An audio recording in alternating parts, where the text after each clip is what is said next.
यस्य प्रसादात् अहमेव सर्वं मय्येव सर्वं परिकल्पितं च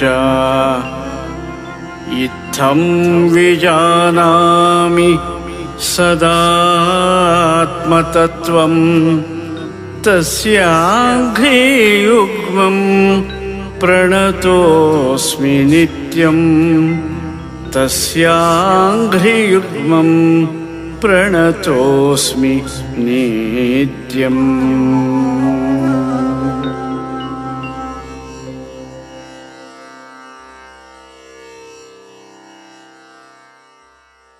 वन्दे तं सच्चिदानन्दं यतिवर्यं महामतिं वेदान्तसारज्ञं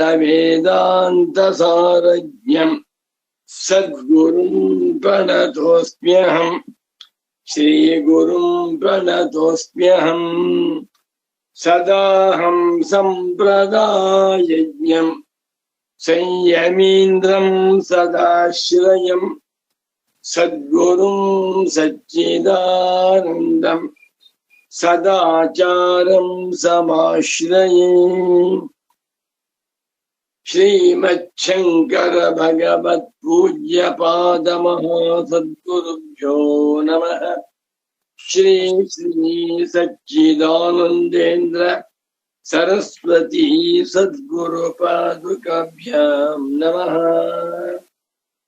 अचतुर्वदनो ब्रह्मा द्विबाहुरपरो हरिः अपाललोचनः शम्भुः भगवान् बादरायणः। ॐ शान्ति शान्ति शान्तिः। भगवद्भक्तरो तत्व जिज्ञासु साधकರು ವೇದಾಂತಾರ್ಥ ಚಿಂತಕರು ಸದ್ಗುರು ಭಕ್ತರು ವೇದಾಂತ ಪ್ರಿಯರು ವೇದಾಂತಿಗಳು ಆಗಿರುವ ತಮ್ಮೆಲ್ಲರಿಗೂ ಇಂದಿನ ಸುಪ್ರಭಾತವನ್ನು ಹೇಳುತ್ತಾ, ಇಂದು ವಿಶ್ವಾವಸುನಾಮ ಸಂವತ್ಸರದಲ್ಲಿ ಉತ್ತರಾಯಣ ಶಿಶಿರ ಋತು ಮಾಘ ಮಾಸ ಶುಕ್ಲ ಪಕ್ಷ ದ್ವಾದಶಿ ತಿಥಿ ಶುಕ್ರವಾರ 2026ನೇ ಇಸವಿ ಜನವರಿ ಮಾಹೆಯಲ್ಲಿ 30ನೇ ತಾರೀಖಿನ ಶುಕ್ರವಾರದ ಶುಭೋದಯವನ್ನು ಸುಪ್ರಭಾತವನ್ನು ತಮ್ಮೆಲ್ಲರಿಗೂ ತಿಳಿಸುತ್ತಾ, ತಮ್ಮೆಲ್ಲರಿಗೂ ಶಂಕರ ಭಗವತ್ ಪೂಜ್ಯ ಪಾದಾಚಾರ್ಯರ ಹಾಗೂ ಪರಮ ಪೂಜ್ಯ ಶ್ರೀ ಶ್ರೀ ಸಚ್ಚಿದಾನಂದೇಂದ್ರ ಸರಸ್ವತಿ ಸ್ವಾಮಿಗಳವರ ಅನುಗ್ರಹ ಉಂಟಾಗಲಿ. ನಿಮ್ಮೆಲ್ಲರಿಗೂ ದೀರ್ಘಾಯುರಾರೋಗ್ಯ ಐಶ್ವರ್ಯಾಭಿವೃದ್ಧಿಯಾಗಲಿ. ಜೊತೆಗೆ ಅಧ್ಯಾಸವನ್ನ ಸಂಪೂರ್ಣವಾಗಿ ಕಳಚಿಕೊಂಡು ಬ್ರಹ್ಮಜ್ಞಾನವನ್ನ ಪಡೆದು ಮೋಕ್ಷ ಸಾಮ್ರಾಜ್ಯದಲ್ಲಿ ತಾವೆಲ್ಲರೂ ಅಭಿಷಿಕ್ತರಾಗುವಂತೆ ಗುರುಗಳ ಅನುಗ್ರಹ ಉಂಟಾಗಲಿ ಅಂತ ತಿಳಿಸುತ್ತಾ, ಇಂದಿನ ಸುಗಮ ವ್ಯಾಖ್ಯಾನಕ್ಕೆ ತಮ್ಮೆಲ್ಲರಿಗೂ ಹೃತ್ಪೂರ್ವಕವಾದ ಸುಸ್ವಾಗತ. ಸುಗಮ ಇದೊಂದು ಗ್ರಂಥ. ಸುಗಮ ವ್ಯಾಖ್ಯಾನ ಪರಮ ಪೂಜ್ಯ ಶ್ರೀ ಶ್ರೀ ಸಚ್ಚಿದಾನಂದೇಂದ್ರ ಸರಸ್ವತಿ ಸ್ವಾಮೀಜಿಯವರು ಅವರ 78ನೇ ವರ್ಷದಲ್ಲಿ ಸಂಸ್ಕೃತ ಭಾಷೆಯಲ್ಲಿ ಬರೆದಿರುವಂತಹ ಒಂದು ಉದ್ಗ್ರಂಥ. ಶಂಕರ ಭಗವತ್ ಪೂಜ್ಯ ಪಾದಾಚಾರ್ಯರು ಅಧ್ಯಾಸ ಭಾಷ್ಯವನ್ನ ಬರೆದಿದ್ದಾರೆ.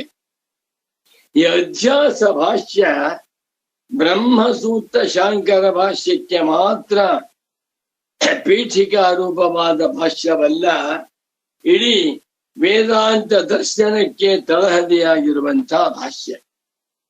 ಅಧ್ಯಾಸ ಭಾಷ್ಯವನ್ನ ಸರಿಯಾಗಿ ಸಂಪೂರ್ಣವಾಗಿ ಅರ್ಥ ಮಾಡಿಕೊಂಡು ಬಿಟ್ಟರೆ ಅವರಿಗೆ ಶಾಂಕರಾದ್ವೈತ ವೇದಾಂತ ದರ್ಶನದ ಸಂಪೂರ್ಣ ಪರಿಚಯವಾಗುತ್ತೆ ಅನ್ನುವುದನ್ನು ತಿಳಿಸಿದ್ದಾರೆ ಗುರು. ಇದನ್ನು ಬಹಳ ದೀರ್ಘವಾಗಿ ಬರಿತಾ ಇದ್ದಾರೆ. ಮುಂದುವರಿತಾ ಇದ್ದೇನೆ. ಇವತ್ತು ಸುಗಮ ಗ್ರಂಥ, ಕನ್ನಡದ ಗ್ರಂಥ 163ನೇ ಪುಟದಲ್ಲಿ ಮುಂದುವರಿಸ್ತಾ ಇದ್ದೇನೆ. ಏತೇನ, ಇದರಿಂದ ಯಸ್ಯ ಚ ದುಷ್ಟಂ ಕರಣಂ ಯತ್ರ ಚ ಮಿಥ್ಯೇತಿ ಪ್ರತ್ಯಯಃ ಸ ಏವ ಅಸಮೀಚೀನ ಪ್ರತ್ಯಯಃ ಇತಿ ಆಚಾರ್ಯ ಶಬರಸ್ವಾಮಿ ವಚನಂ ವ್ಯಾಖ್ಯಾತಂ. ಶಬರಸ್ವಾಮಿಗಳು ಮಹಾತ್ಮರು, ಶಬರಸ್ವಾಮಿಗಳು ಪಂಡಿತೋತ್ತಮರು, ಶಬರಸ್ವಾಮಿಗಳು ಕರ್ಮಕಾಂಡ ನಿಷ್ಠರು. ಶಬರಸ್ವಾಮಿಗಳು ಕಾಮ ಜೈಮಿನಿ ಆಚಾರ್ಯರು ಬರೆದಿರುವ ಪೂರ್ವ ಮೀಮಾಂಸಾ ದರ್ಶನದ ಎಲ್ಲ ಸೂತ್ರಗಳಿಗೂ ಕೂಡ ಅದ್ಭುತವಾದ ಭಾಷ್ಯ ಬರೆದಿದ್ದಾರೆ. ಅದಕ್ಕೆ ಹೆಸರಾಯಿತು ಶಾಬರಂ ಭಾಷ್ಯಂ. ಶಬರೇಣ ರಚಿತಂ ಶಾಬರಂ, ಶಂಕರೇಣ ರಚಿತಂ ಶಾಂಕರಂ. ಒಂದು ಪೂರ್ವ ಮೀಮಾಂಸಾ ದರ್ಶನ, ಮತ್ತೊಂದು ಉತ್ತರ ಮೀಮಾಂಸಾ ದರ್ಶನ. ಪೂರ್ವ ಮೀಮಾಂಸಾ ದರ್ಶನಕ್ಕೆ ಹೆಸರು ಧರ್ಮ ದರ್ಶನ ಅಥಾತೋ ಧರ್ಮ ಜಿಜ್ಞಾಸ. ಉತ್ತರ ಮೀಮಾಂಸಾ ದರ್ಶನಕ್ಕೆ ಹೆಸರು ಬ್ರಹ್ಮ ದರ್ಶನ ಅಥಾತೋ ಬ್ರಹ್ಮ ಜಿಜ್ಞಾಸ. ಪೂರ್ವ ಮೀಮಾಂಸಾ ಸೂತ್ರಗಳನ್ನ ರಚಿಸಿರುವಂಥವರು ಜೈಮಿನಿ ಆಚಾರ್ಯರಾದರೆ, ಉತ್ತರ ಮೀಮಾಂಸಾ ದರ್ಶನದ ಸೂತ್ರಗಳನ್ನ ರಚಿಸಿರುವಂಥವರು ಭಗವಾನ್ ಬಾದರಾಯಣಾಚಾರ್ಯರು. ಪೂರ್ವ ಮೀಮಾಂಸಾ ದರ್ಶನಕ್ಕೆ ಶಬರ ಸ್ವಾಮಿಗಳು ಭಾಷ್ಯವನ್ನ ಬರೆದಿದ್ದರೆ, ಉತ್ತರ ಮೀಮಾಂಸಾ ದರ್ಶನದ ಸೂತ್ರಗಳಿಗೆ ಭಗವಾನ್ ಶಂಕರರು ಭಾಷ್ಯ ಬರೆದಿದೆ. ಅದ್ಭುತವಾಗಿದೆ, ಪರಮಾನಂದಕರವಾಗಿದೆ. ಅನಂತರ ಪೂರ್ವ ಮೀಮಾಂಸಾ ದರ್ಶನ ಸೂತ್ರಗಳಿಗೆ ಭಾಷ್ಯವನ್ನ ಬರೆದು ಆ ಭಾಷ್ಯಕ್ಕೆ ವಾರ್ತಿಕಗಳನ್ನು ಬರೆದಿರುವಂಥವರು ಕುಮಾರಿಲ ಭಟ್ಟರು ಮತ್ತು ಪ್ರಭಾಕರ ಮಿಶ್ರರು. ಅದರಂತೆ ವೇದಾಂತ ದರ್ಶನಕ್ಕೆ ವಾರ್ತಿಕಕಾರರು ಶಂಕರರ ಬೆಂಬಳಿಯ ಶಿಷ್ಯರಾಗಿರುವ ಭಗವಾನ್ ಸ್ವರೇಶ್ವರಾಚಾರ್ಯರು. ಏತೇನ, ಇದರಿಂದ ಯಸ್ಯ ಚ ದುಷ್ಟಂ ಕರ್ಣಂ, ಯಾವನಿಗೆ ಕರ್ಣವು ದುಷ್ಟವಾಗಿದೆಯೋ, ಯತ್ರ ಚ ಮಿಥ್ಯೇತಿ ಪ್ರತ್ಯಯ, ಯಾವ ವಸ್ತುವನ್ನ ನೋಡಿದಾಗ ಅದರ ಬಗ್ಗೆ ಉಂಟಾಗುವಂತಹ ತಿಳುವಳಿಕೆ ಮಿಥ್ಯ ಅಂತ ಆಗುತ್ತದೆಯೋ. ಕರ್ಣ ದೋಷವಿದೆ, ಕಣ್ಣಿನಲ್ಲಿ ದೋಷವಿದೆ, ಕಿವಿಯಲ್ಲಿ ದೋಷವಿದೆ, ನಾಲಿಗೆಯಲ್ಲಿ ದೋಷವಿದೆ, ಮೂಗಿನಲ್ಲಿಯೂ ದೋಷವಿದೆ. ಒಂದು. ಎರಡನೇದು, ಉಂಟಾಗುವಂತಹ ತಿಳುವಳಿಕೆ ಹಗ್ಗವನ್ನು ಹಾಗು ಅಂತ ಹೇಳ್ತಾ ಇದೆ. ತಮಿಳು ಗ್ರಂಥವನ್ನ ನೋಡ್ಬಿಟ್ಟು ಮಲಯಾಳಿ ಗ್ರಂಥ ಅಂತ ಹೇಳ್ತಾ ಇದೆ.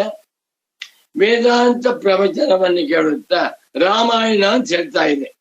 ಇದಕ್ಕೆ ಹೆಸರು ಮಿಥ್ಯಾ ಪ್ರತ್ಯಯ. ಆ ಜ್ಞಾನಕ್ಕೆ ಹೆಸರು ಅಸಮೀಚೀನ ಪ್ರತ್ಯಯ. ಅಸಮೀಚೀನ ಅಸಮ್ಯಕ್ ದರ್ಶನೂಪ ಪ್ರತ್ಯಯ. ಆ ತಿಳುವಳಿಕೆಗೆ ತಪ್ಪು ತಿಳುವಳಿಕೆ ಅಂತ ಹೆಸರು. ಆದರೆ ಹಗ್ಗವೆಂದು ತಿಳಿದುಕೊಂಡರೆ, ತಮಿಳ್ ಪುಸ್ತಕವನ್ನ ತಮಿಳ್ ಪುಸ್ತಕ ಅಂತ ತಿಳ್ಕೊಂಡ್ರೆ, ವೇದಾಂತ ಪ್ರವಚನವನ್ನ ವೇದಾಂತ ಪ್ರವಚನ ಅಂತಲೇ ತಿಳ್ಕೊಂಡ್ರೆ ಅದು ಸಮ್ಯಜ್ಞಾನ. ಹೀಗೆ ಸಮ್ಯಜ್ಞಾನ ಮಿಥ್ಯಾಜ್ಞಾನಗಳಿಗೆ ವಿಭಾಗವನ್ನು ತೋರಿಸಿದ್ದಾರಲ್ಲ. ನೀವು ಹೇಳ್ತಾ ಇದ್ದೀರಾ ಎಲ್ಲ ಪ್ರಮಾಣಗಳು ಕೂಡ ಅವಿದ್ಯಾಂ ಪುರಸ್ಕೃತ್ಯ ಪ್ರವೃತ್ತಾನಿ ಅಂತ ಹೇಳ್ತಾ ಇದ್ದೀರಾ. ಇದು ಸರಿಯಾಗುವುದಿಲ್ವಲ್ಲ ಅನ್ನುವಂಥ ಮಾತಿಗೆ ಶಬರ ಸ್ವಾಮಿಗಳ ವಚನವನ್ನ ವ್ಯಾಖ್ಯಾನ ಮಾಡಿದಂತೆ ಆಯಿತು. ಅವ್ರು ಹೇಳುತ್ತಿರುವಂತಹದ್ದು ಲೌಕಿಕ ಪ್ರಮಾಣಗಳ ದೃಷ್ಟಿಯಿಂದ, ನಾವು ಹೇಳುತ್ತಿರುವಂತಹದ್ದು ಇಡೀ ಪ್ರಮಾಣಗಳ ವ್ಯಾಪಾರದ ದೃಷ್ಟಿಯಿಂದ. ಮುಂದುವಾಕ್ಯ ಚೆನ್ನಾಗಿ, ತಸ್ಯ ವಚನಸ್ಯ ಆಗಂತುಕ ದೋಷ ವಿಷಯತ್ವಾತ್ ವ್ಯಾವಹಾರಿಕ ಬಾಧ ಪರತ್ವಾಚ. ಅವರು ಹೇಳುತ್ತಿರುವಂತಹ ಪ್ರಮಾಣದ ವಿಚಾರ ಕೇವಲ ಆಗಂತುಕ ದೋಷ ವಿಷಯ. ಕಣ್ಣಿಗೆ ದೋಷ ಬಂದಿದೆ, ಆಗಂತುಕ, ಆಪರೇಷನ್ ಆದ್ರೂ ಹೋಗುತ್ತೆ. ಕಿವಿಗೆ ದೋಷ ಬಂದಿದೆ, ಆಗಂತುಕ, ವಿಚಾರ ಮಾಡಿ ಹೋಗುತ್ತೆ. ಭಗವಾನ್ ಶಬರ ಸ್ವಾಮಿಗಳು ದೋಷ ಅಂತ ಹೇಳುವಾಗ ಆಗಂತುಕ ದೋಷ ಇಟ್ಕೊಂಡು ಹೇಳ್ತಾ ಇದ್ದಾರೆ. ಇರುವುದು ನಿಂಬೆಹಣ್ಣು, ಅದನ್ನ ದೂರದಿಂದ ನೋಡ್ಬಿಟ್ಟು ನಲ್ಲಿಕಾಯಿ ಅಂತ ತಿಳ್ಕೊಂಡ್ರೆ ಅದು ದೋಷ. ವ್ಯವಹಾರದಲ್ಲಿ ತೋರುತ್ತಿರುವ ಆಗಂತುಕ ದೋಷವನ್ನು ಹೇಳ್ತಾ ಇದ್ದಾರೆ. ವ್ಯಾವಹಾರಿಕ ಬಾಧಪರತ್ವಾಚ್ಯ, ಮತ್ತೊಬ್ಬನ್ನು ನೋಡಿದಾಗ ಇದು ನಿಂಬೆಹಣ್ಣು ನಲ್ಲಿಕಾಯಿ ಅಲ್ಲ, ಇದನ್ನ ಸಾಸಿವೆ ಅಂತ ತಿಳ್ಕೊಳ್ಬೇಕು, ರಾಗಿ ಕಾಳಲ್ಲ ಅಂತ ಹೇಳ್ತಾರೆ. ಹಾಗೆ ಹೇಳಿದಾಗ ಆ ವಿಷಯಕ್ಕಿದ್ದಂಥ ಮಿಥ್ಯಾಜ್ಞಾನ ಹೊರಟೋಯ್ತು. ವ್ಯಾವಹಾರಿಕವಾಗಿ ಬಾಧವಾಗುತ್ತದೆ ಯಾವುದು? ವ್ಯಾವಹಾರಿಕ ಮಿಥ್ಯಾಜ್ಞಾನ. ಎಷ್ಟು ಸೂಕ್ಷ್ಮ ವಿಚಾರ. 1 kg ರಾಗಿ, 1 kg ಸಾಸಿವೆ, ಎರಡು ಒಂದೇ ತರಹ ಕಾಣಿಸುತ್ತೆ. ಕಣ್ಣಿಂದ ನೋಡಿದಾಗ ಅದು ಸಾಸಿವೆ ಇದು ಸಾಸಿವೆ, ಅದು ರಾಗಿ ಇದು ರಾಗಿ ಕಾಣಿಸುತ್ತೆ. ಆದರೆ ನಾಲಿಗೆಗೆ ಹಾಕೊಂಡು ಅವಿದ ನೋಡಿದಾಗ ಇದು ರಾಗಿ ಸಾಸಿವೆ ಎಲ್ಲ, ಇದು ಸಾಸಿವೆ ರಾಗಿ ಅಂತ ಹೇಳುತ್ತೆ. ಈಗ ರಾಗಿಯನ್ನ ಸಾಸಿವೆ ಅಂತ ತಿಳಿದರೆ ಅದು ಅಸಮೀಚೀನ ಪ್ರತ್ಯಯ, ಮಿಥ್ಯಾ ಪ್ರತ್ಯಯ. ರಾಗಿಯನ್ನ ರಾಗಿ ಅಂತ ತಿಳ್ಕೊಂಡ್ರೆ ಸಮ್ಯಕ್ ಪ್ರತ್ಯಯ. ಅದನ್ನ ನಾವು ಹೇಳ್ತಾ ಇಲ್ಲ. ನಾವು ಅಧ್ಯಾಸ ಎನ್ನುವಾಗ ಈ ಆಗಂತುಕ ದೋಷವನ್ನ ಪ್ರಮಾಣಗಳಿಗೆ ಹೇಳುತ್ತಿಲ್ಲ. ಮತ್ತೇನೆಂದರೆ ನೈಸರ್ಗಿಕ ಅವಿದ್ಯಾ ಪ್ರತ್ಯಯ ನಿಷೇಧೆ ತಾತ್ಪರ್ಯಾಭಾವಾತ್. ನಾವು ಹೇಳ್ತಿರುವಂತಹದ್ದು ನೈಸರ್ಗಿಕ ವಿದ್ಯಾ, ಸ್ವಾಭಾವಿಕ ವಿದ್ಯಾ, ಸಾರ್ವತ್ರಿಕ ವಿದ್ಯಾ, ಆಗಂತುಕ ವಿದ್ಯೆ ಎಲ್ಲ ನೈಸರ್ಗಿಕವಾಗಿರುವ, ನಿಸರ್ಗತಃ ಆಗತ ನೈಸರ್ಗಿಕ, ನಿಸರ್ಗದಿಂದ ಸ್ವಭಾವದಿಂದ ಸಹಜವಾಗಿ ಬರುತ್ತಿರುವಂತ ಅವಿದ್ಯಾ ಪ್ರತ್ಯಯವನ್ನ ಅವರು ನಿಷೇಧ ಮಾಡುತ್ತಿಲ್ಲ. ನೈಸರ್ಗಿಕವಾದ ಅವಿದ್ಯಾ ಪ್ರತ್ಯಯವನ್ನ ನಿಷೇಧ ಮಾಡುವುದರಲ್ಲಿ ಶಬರ ಸ್ವಾಮಿಗಳ ವಾಕ್ಯಕ್ಕೆ ತಾತ್ಪರ್ಯವಿಲ್ಲ. ಎಷ್ಟು ಚೆನ್ನಾಗಿದೆ ನೋಡಿ. ಇತಿ ಸರ್ವಂ ಸುಸ್ಥಂ. ಆದ್ದರಿಂದ ಎಲ್ಲವೂ ಕೂಡ ಸರಿಯಾಗಿದೆ. ಶಬರ ಸ್ವಾಮಿಗಳ ಮಾತು ಸರಿಯಾಗಿದೆ, ನಾವು ಹೇಳುತ್ತಿರುವಂತಹ ವಿಚಾರವೂ ಸರಿಯಾಗಿದೆ. ಶಂಕರ ಭಗವತ್ ಪೂಜ್ಯ ಪಾದಾಚಾರ್ಯರು ತಮೇತಂ ಅವಿದ್ಯಾಕ್ಷಂ ಆತ್ಮಾನಾತ್ಮನೋರಿತರೇತರಾಧ್ಯಾಸಂ ಪುರಸ್ಕೃತ್ಯ ಸರ್ವೇ ಪ್ರಮಾಣ ಪ್ರಮೇಯ ವ್ಯವಹಾರ ಲೌಕಿಕ ವೈದಿಕಾಶ್ಚ ಪ್ರವೃತ್ತ. ಇದೂ ಸರಿಯಾಗಿದೆ. ಆದರೆ ಹಂತಗಳು ಬೇರೆ. ಕಣ್ಣಿನ ದೋಷದಿಂದ ಒಂದು ವಸ್ತುವನ್ನ ಮತ್ತೊಂದು ವಸ್ತು ಅಂತ ತಿಳಿದರೆ ಅದು ಅಧ್ಯಾಸವಲ್ಲ, ಕಣ್ಣಿನ ದೋಷ. ನಾಲಿಗೆ ಕೆಟ್ಟೋಗಿರುವಾಗ ಆ ನಾಲಿಗೆ ಪಾಯಸವನ್ನು ತಿಂತ ತುಂಬಾ ಹುಳಿಯಾಗಿದೆ ಅಂತ ಹೇಳಿದ್ರೆ ನಾಲಿಗೆ ದೋಷ. ನಾಲಿಗೆಯು ಪಾಯಸವನ್ನ ಪಾಯಸ ಅಂತ ಹೇಳಿದರು, ಅದು ಅಧ್ಯಾಸ.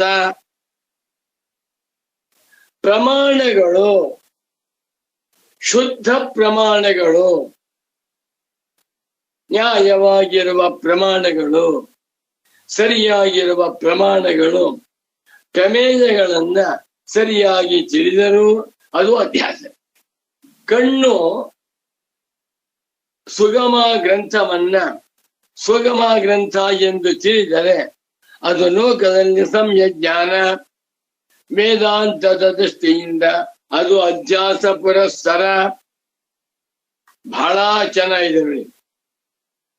ಯಾವುದನ್ನ ನಾವು ಲೋಕದಲ್ಲಿ ಸಮ್ಯಕ್ ದರ್ಶನ, ಸಮ್ಯಕ್ ಪ್ರತ್ಯಯ, ಸಮೀಚೀನ ಪ್ರತ್ಯಯ ಅಂತ ಹೇಳ್ತೇವೆಯೋ ಇದು ಕೂಡ ವೇದಾಂತದ ದೃಷ್ಟಿಯಿಂದ ಅಧ್ಯಾಸ, ವೇದಾಂತದ ದೃಷ್ಟಿಯಿಂದ ಮಿಥ್ಯಾಜ್ಞಾನ. ಇದನ್ನ ಭಗವಾನ್ ಶಬರ ಸ್ವಾಮಿಗಳು ಇಲ್ಲಿ ನಿಷೇಧ ಮಾಡುತ್ತಿಲ್ಲ. ಏನ್ ಆಶ್ಚರ್ಯವಿದೆ ನೋಡಿ. ನಮ್ ಕಣ್ಣುಗಳು ಹೊರಗಡೆ ಹೋಗ್ಬಿಟ್ರೆ ಇದು ಮೋಟರ್ ಸೈಕಲ್, ಮೋಟರ್ ಬೈಕ್, ಇದು ಸ್ಕೂಟರ್, ಇದು ಇನ್ನ ರಸ್ತೆ, ಇದು ಬಸ್ ಹೇಳ್ತೆ. ಈ ಸಂಯಜ್ಞಾನವೇ ಹೌದು. ಆದ್ರೆ ಇದನ್ನ ವೇದಾಂತಿಗಳು ಅಸಮ್ಯ ಜ್ಞಾನ ಅಂತಾರೆ. ಸ್ಕೂಟರ್ ಇಲ್ಲವೇ ಇಲ್ಲ, ಇರುವುದೆಲ್ಲ ಏನು ಮೆಟಲ್ಲು, ಕಬ್ಬಿಣ, ಟೈರು. ಬಸ್ ಅಂತ ಹೇಳ್ತೇವೆ, ಬಸ್ ಅಂತ ಇಲ್ಲೇ ಇಲ್ಲ. ಬಸ್ ಅಂದ್ರೇನು? ಮೆಟಲ್ಲು, ಪ್ಲಾಸ್ಟಿಕ್ಕು, ಟೈರು ಇತ್ಯಾದಿ. ಹೌದಾ? ವೇದಾಂತದ ಜ್ಞಾನ ಪರಿಪೂರ್ಣ ಜ್ಞಾನ. ಸರ್ವಂ ಬ್ರಹ್ಮೈವ ಎನ್ನುವುದು ಸಮ್ಯ ಜ್ಞಾನ. ಈ ಜಗತ್ತು ನಾಮರೂಪಗಳಿಂದ ತೋರ್ತಾ ಇದೆ ಎನ್ನುವಂತ ಮಿಥ್ಯಾಜ್ಞಾನ. ಮುಂದಕ್ಕೆ ಹೋಗ್ಬಿಡ್ತೇವೆ. ಆದ್ದರಿಂದ ಸರ್ವಂ ಎಲ್ಲವೂ ಕೂಡ ಸುಸ್ಥಂ. ಸುಸ್ಥಂ ಅಂದ್ರೆ ಸುತರಾಂ ಸ್ಥಿತಂ ಸುಸ್ಥಂ, ಸರಿಯಾಗಿ ಇದೆ. ಮುಂದಕ್ಕೆ ಹೋಗೋಣ. 44ನೇ ಪ್ಯಾರ. ಪುರುಷ ಪ್ರವೃತ್ತಿ ನಿರೂಪಣೇನ ಪ್ರಮಾಣಾದಿ ವ್ಯವಹಾರಸ್ಯ ಅವಿದ್ಯಾ ಪುರಸ್ತರತ್ವ ಸಮರ್ಥನಂ. ಏನ್ ಹೆಡ್ಡಿಂಗ್ ಕೊಡ್ತಾರೆ ಗುರುಗಳು? ರಾಮ್ ರಾಮ್ ರಾಮ್ ರಾಮ್. ಶಂಕರ ಭಗವತ್ ಪೂಜ್ಯ ಪಾದಾಚಾರ್ಯರು ಅದ್ಭುತವಾದಂತ ವಾಕ್ಯ ಬರೆದಿದ್ರು. ಏನಂತ? ಅವಿದ್ಯಾಂ ಪುರಸ್ಕೃತ್ಯ ಸರ್ವೇ ಪ್ರಮಾಣ ಪ್ರಮೇಯ ವ್ಯವಹಾರ ಪ್ರವೃತ್ತಾ. ಅದು ಗಂಭೀರವಾದ ವಾಕ್ಯ. 14 ಲೋಕಗಳಲ್ಲಿ ನಡೆಯುತ್ತಿರುವ ಪ್ರಮಾಣ ಪ್ರಮೇಯ ವ್ಯವಹಾರಗಳೆಲ್ಲವೂ ಕೂಡ ಇತ್ಯಾಸದಲ್ಲಿ ಇಟ್ಟುಕೊಂಡೇ ಹೊರಟಿವೆ. ಮುಂದಿನ ಭಾಗಗಳು 44. ಚತುಶ್ಚತ್ವಾರಿಂಶತ್ತಮ ಭಾಗ. ಚತುರಂದ್ರ 4, ಚತ್ವಾರಿಂಶತ್ತಂದ್ರ 40, 4 + 4 40, 44. ಪುರುಷ ಪ್ರವೃತ್ತಿ ನಿರೂಪಣೇನ ಪ್ರಮಾಣಾದಿ ವ್ಯವಹಾರಸ್ಯ ಅವಿದ್ಯಾ ಪುರಸ್ಸರತ್ವ ಸಮರ್ಥನಂ.